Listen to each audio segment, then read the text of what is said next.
கொடிய வலிமையுடன் மீண்டும் காசா மீது போர் இஸ்ரேல் தெரிவிப்பு. நெதன்யாகு ஜெர்மனிக்கு சென்றால் கைது செய்யப்பட வேண்டும். ஜான் வான் ஏகன் சுட்டிக்காட்டு. அமெரிக்காவில் எலான் மஸ்கின் கருத்திற்கு எதிர்கருத்தை வெளியிட்ட ட்ரம்ப். இஸ்ரேலை சட்டத்திற்கு அப்பாற்பட்ட நாடாக நடத்துவதை ஐரோப்பா நிறுத்த வேண்டும். பிறந்த உத்தரவு. வானொலியை மீண்டும் தொடங்க தலிபான் அரசு தீர்மானம். நியூசிலாந்து நாட்டின் வர்த்தகத்துறை மந்திரி ராஜினாமா. வங்கக்கடலில் ஏற்பட்ட நிலநடுக்கம், மக்களுக்கு விடுக்கப்பட்ட எச்சரிக்கை. ஆஸ்திரேலியா டெலிகிராமிற்கு மில்லியனில் விதிக்கப்பட்ட அபராதம்.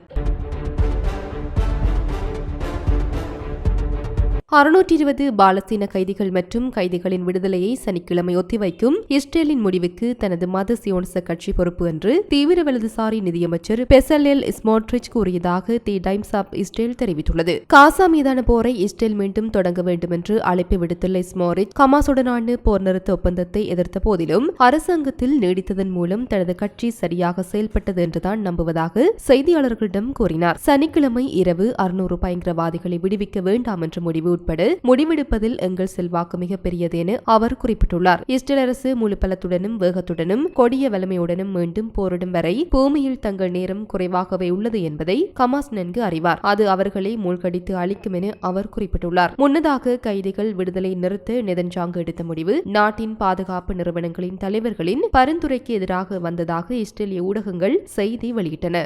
இந்த நிலையில் ஐசிசி கைது வாரண்ட் பிறப்பித்திருந்த போதிலும் ஜெர்மனியின் அடுத்த சான்சலராக வரக்கூடியவர் நெதன்யாகுவை அந்த நாட்டிற்கு வருகை தருமாறு விடுத்த அழைப்பை நாங்கள் சேகரித்து வருகின்றோம் என ஜெர்மனியின் இடதுசாரி கட்சியின் இணைத்தலைவரான ஜான் வான் ஏகன் பிரீட்ரிக்ஸ் மெக்ஸின் அழைப்பை ஒரு பேரழிவு என முத்திரை குத்தி அவரை இரட்டைத்தர நிலைகள் என்று குற்றம் சாட்டியுள்ளார். நிச்சயமாக நெதன்யாகு ஜெர்மனிக்கு வந்தால் அவர் கைது செய்யப்பட வேண்டும். அது சர்வதேச சட்டம் என அவர் குறிப்பிட்டுள்ளார். விளாடிமிர் புடின் ஜெர்மனிக்கு வந்தால் இந்த கைது வாரண்ட் அமுல்படுத்தப்பட வேண்டும். இது நெதன்யாகுவிற்கும் பொருந்தும் என அவர் மேலும் குறிப்பிட்டுள்ளார். இந்த நிலையில் இஸ்ரேல் ஐரோப்பிய நாடாளுமன்ற உறுப்பினர்களான ரிமா கான்சன் மற்றும் லின் பாய்லன் ஆகியோரை இஸ்ரேல் நுழைய தடை விதித்ததை அருவருப்பானது என்று பாலஸ்தீன வெளியுறவு அமைச்சகம் கூறியுள்ளது. இது ஐரோப்பிய அதிகாரிகள் பாலஸ்தீன மக்களுக்கு எதிராக செய்து வரும் அட்டூழியங்களை நேரில் பார்ப்பதை தடுக்கும் ஒரு திட்டமிட்ட நடவடிக்கை என்று கூறியுள்ளது. இஸ்ரேலின் பாலஸ்தீன ஆக்கிரமிப்பை விமர்சிக்கும் 2 சட்டமன்ற உறுப்பினர்களும் திங்களன்று டெல் அவிவ் விமான நிலையத்திற்கு வந்தவுடன் வெளியேற்றப்பட்டனர். பாலஸ்தீனத்திற்கான அதிகாரப்பூர்வ ஐரோப்பிய ஒன்றிய குழுவின் ஒரு பகுதியாக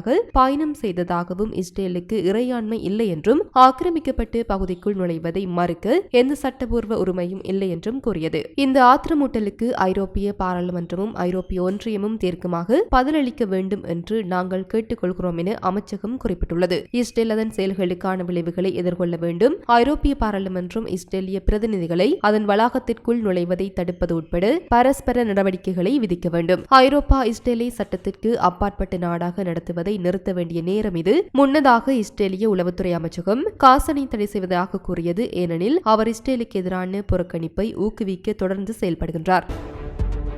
தாலிபானில் பெண்கள் உயர்கல்வி பயில உதவிய தம்பதியினர் கைது செய்யப்பட்டுள்ளனர். இந்த நிலையில் மேலும் தெரிய வருகையில் இங்கிலாந்தின் நார்தாம் டன்ஷயர் பகுதியைச் சேர்ந்தவர் பீட்டர் டெனால்ட்ஸ். அவர் தனது மனைவி பார்பியுடன் இணைந்து ஆப்கானிஸ்தானில் குடியேறினார். இந்த நிலையில் குறித்த தம்பதியினர் கடந்த 14 ஆண்டுகளாக அங்குள்ள பாமியான் மாகாணத்தில் கல்வி மற்றும் சமூக சேவையாற்றி வருகின்றனர். இதற்கிடையே தாலிபான்கள் 2021 ஆட்சியை கைப்பற்றிய பிறகு பெண்கள் உயர்கல்வி பயில தடை விதிக்கப்பட்டது. இந்த நிலையில் உள்ளூர் நிர்வாகத்தின் அனுமதியுடன் குறித்த இந்த தம்பதியினர் தொடர்ந்து சேவையாற்றி வந்தனர். இதன் மூலம் ஏராளமான பெண்களுக்கு கல்வி மற்றும் தொழில் பயிற்சிகள் வழங்கப்பட்டன. இந்த நிலையில் அவர்கள் இருவரும் தற்போது தாலிபான்களால் கைது செய்யப்பட்டு உள்ளமையும் குறிப்பிடத்தக்கது. அமெரிக்காவில் எலான் மஸ்கின் கருத்திற்கு எதிர்கருத்தை ட்ரம்ப் வெளியிட்டுள்ளதாக தகவல் வெளியாகியுள்ளது. மேலும் தெரிய வருகையில் அமெரிக்கா நாட்டில் அரசு ஊழியர்கள் கடந்த வாரம் மேற்கொண்ட பணிகள் குறித்து மின்னஞ்சலில் தெரியப்படுத்த வேண்டும். இவ்வாறு தெரிவிக்காத ஊழியர்கள் உடனடியாக பணி நீக்கம் செய்யப்படுவார்கள் என்று எலான் மஸ்க் கடந்த வாரம் தெரிவித்து இருந்தார். இந்த நிலையில் ஊழியர்கள் திங்கட்கிழமைக்குள் தங்களுக்கு அனுப்பப்படும் மின்னஞ்சலுக்கு பதிலளிக்கவும் கோரியிருந்தார். இந்த நிலையில் ஒரு வார கால பணி குறித்து மின்னஞ்சலில் தெரியப்படுத்த வேண்டும் என்ற கட்டாயத்தை நீக்க ட்ரம்ப் நிர்வாகம் முடிவு செய்துள்ளதாக தகவல் வெளியாகியுள்ளது. எனினும் மஸ்க் கொடுத்த காலக்கெடு அமலில் தான் உள்ளது என்றும் ஊழியர்கள் மஸ்க் மின்னஞ்சலுக்கு பதில் அனுப்பியே ஆக வேண்டும் என தெரிவிக்கப்பட்டுள்ளது. ஊழியர்கள் மஸ்க் மின்னஞ்சலுக்கு பதில் அனுப்பாமல் இருக்க முடியாது என்று அரசின் மனிதவள துறையாக செயல்படும் நிர்வாக அலுவலகம் சார்பில் அரசு அதிகாரிகளுக்கு தெரிவிக்கப்பட்டுள்ளதாக தி வாஷிங்டன் போஸ்ட் செய்தி வெளியிட்டுள்ளது. மேலும் அரசு துறை ஊழியர்கள் ஒவ்வொரு வாரமும் தாங்கள் மேற்கொண்ட பணிகள் என்னென்ன என்பதை விவரிக்க வேண்டும் என நிர்வாக அலுவலகம் கோரியிருப்பதாக கூறப்படுகின்றது. இந்த விவகாரத்தில் ஏற்கனவே மஸ்க் மின்னஞ்சலுக்கு பதில் அனுப்பிய அரசு ஊழியர்களை என்ன செய்வதென்றும் அவற்றை எப்படி ஆய்வு செய்வது என்பதும் குறித்து நிர்வாக அலுவலகம் எந்த திட்டமும் வைத்திருக்கவில்லை என்றே குறிப்பிடப்படுகின்றமையும் குறிப்பிடத்தக்கது. ஆப்கானிஸ்தானில் கடந்த மார்ச் 2021 தொடங்கப்பட்ட சர்வதேச மகளிர் தினத்தன்று ரேடியோ பேகம் என்ற பெண்கள் வானொலியானது மீண்டும் தொடங்க தலிபான் அரசு தீர்மானிக்கப்பட்டுள்ளது. இந்த நிலையில் மேலும் தெரிய வருகையில் இது முழுக்க முழுக்க ஆப்கானிய பெண்களால் இயங்கும் ஒரு வானொலி ஆகும். இதன் மூலம் 7ஆம் வகுப்பு முதல் 12ஆம் வகுப்பு வரையிலான ஆப்கானிய பள்ளி பாடத்திட்டத்தை உள்ளடக்கிய நிகழ்ச்சிகள் நடத்தப்பட்டன. இந்த நிலையில் இதன் இணைய சேவையாக பேகம் டிவி என்ற சேட்டலைட் தொலைக்காட்சியும் இயங்கி வந்தது. 5 மாதங்களுக்கு பிறகு அமெரிக்கா மற்றும் நேட்டோ படைகள் ஆப்கானிஸ்தானில் இருந்து வெளியேறியது. இதனைத் தொடர்ந்து அங்கு தாலிபான்கள் அதிகாரத்தை கைப்பற்றினர். மத அடிப்படைவாதத்துடன் செயல்படும் தாலிபான்கள் பெண்களுக்கான பல்வேறு உரிமைகளை முடக்கினர். இந்த நிலையில் ரேடியோ பேகம் தடை செய்யப்பட்டது. இந்த தடையை நீக்கும்படி பல்வேறு தரப்பில் இருந்து கோரிக்கைகள் எழுந்தன. இந்த நிலையில் ரேடியோ பேகம் மீதான தடையை தாலிபான் அரசு நீக்கியுள்ளது. தாலிபானின் தகவல் மற்றும் கலாச்சார அமைச்சகம் நேற்று முன்தினம் வெளியிட்ட அறிக்கையில் ரேடியோ பேகம் செயல்பாடுகளை மீண்டும் தொடங்க அனுமதி கோரி பலமுறை கோரிக்கைகள் வந்தன. பத்திரிகை கொள்கைகள் மற்றும் ஆப்கானிஸ்தான் இஸ்லாமிய எமிரேட்டின் விதிகளின்படி ஒளிபரப்பப்படும் என்றும் எதிர்காலத்தில் எந்த மீறல்களையும் செய்யாது என்றும் அந்த நிலையம் உறுதி அளித்துள்ளதை அடுத்து குறித்த தடை தளர்த்தப்பட்டுள்ளது என தெரிவிக்கப்பட்டுள்ளது.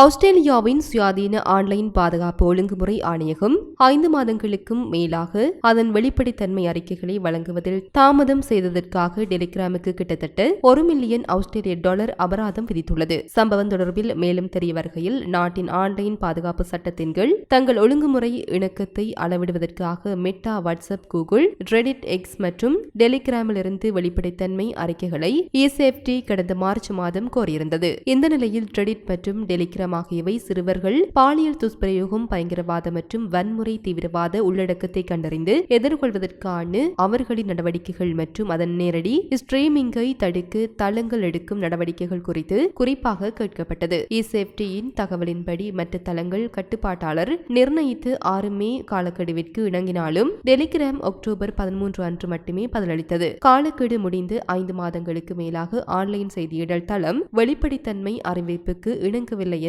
கண்டறியப்பட்டதை தொடர்ந்து மேற்படி அபராதம் விதிக்கப்பட்டுள்ளது. இந்த நிலையில் டெலிகிராமுக்கு இப்போது அபராதம் செலுத்த 28 நாட்கள் அவகாசம் வழங்கப்பட்டுள்ளது.